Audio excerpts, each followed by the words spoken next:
আসসালামু আলাইকুম। সিরাতুন নবী সাল্লাল্লাহু আলাইহি ওয়াসাল্লাম পর্ব ১০।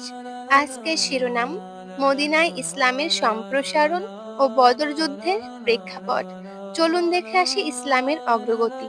মসজিদে নববী কেন্দ্র করে ইসলামের শিক্ষা ও দাওয়াত দ্রুত ছড়িয়ে পড়ে। মুজাহির ও আনসার মিলিত হয়ে শক্তিশালী মুসলিম সমাজ তৈরি করে। মদিনার বিভিন্ন গোত্র ধীরে ধীরে ইসলামের ন্যায় বিচারে প্রভাবিত হতে থাকে। এবার আমরা দেখে আসব কুরাইশের শত্রুতার অব্যাহত। মক্কার কুরাইশরা মদিনায় মুসলিম সমাজে এত অগ্রগতি মেনে নিতে পারেনি।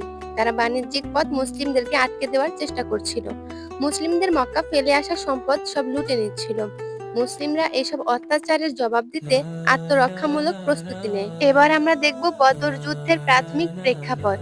মুসলিমদের মক্কায় ফেলে আসা অর্থ সম্পদ ফেরত আনার জন্য নবী সাল্লাল্লাহু আলাইহি ওয়াসাল্লাম একটি কাফেলা অর্থাৎ মালবাহী উট কারভান গতিপথ রোধের পরিকল্পনা করেন। এই কাফেলাটি পরিচালনা করছিলেন আবু সুফিয়ান।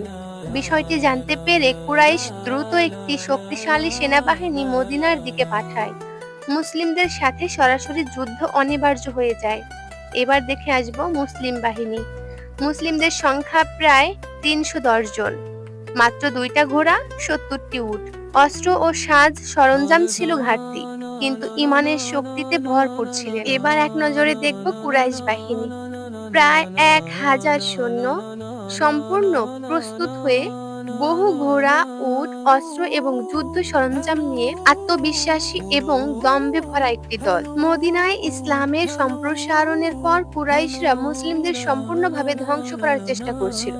কিন্তু বদরের ময়দানে আল্লাহ তাআলা তার রাসূল ও সাহাবাদের পাশে থাকবেন, তারই সূচনা হলো এই পর্বে।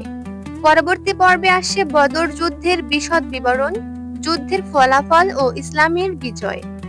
এই ধরনের ইসলামিক ইতিহাস জানতে চ্যানেলটি সাবস্ক্রাইব করে পাশে থাকা বেল আইকনটি বাজিয়ে রাখুন।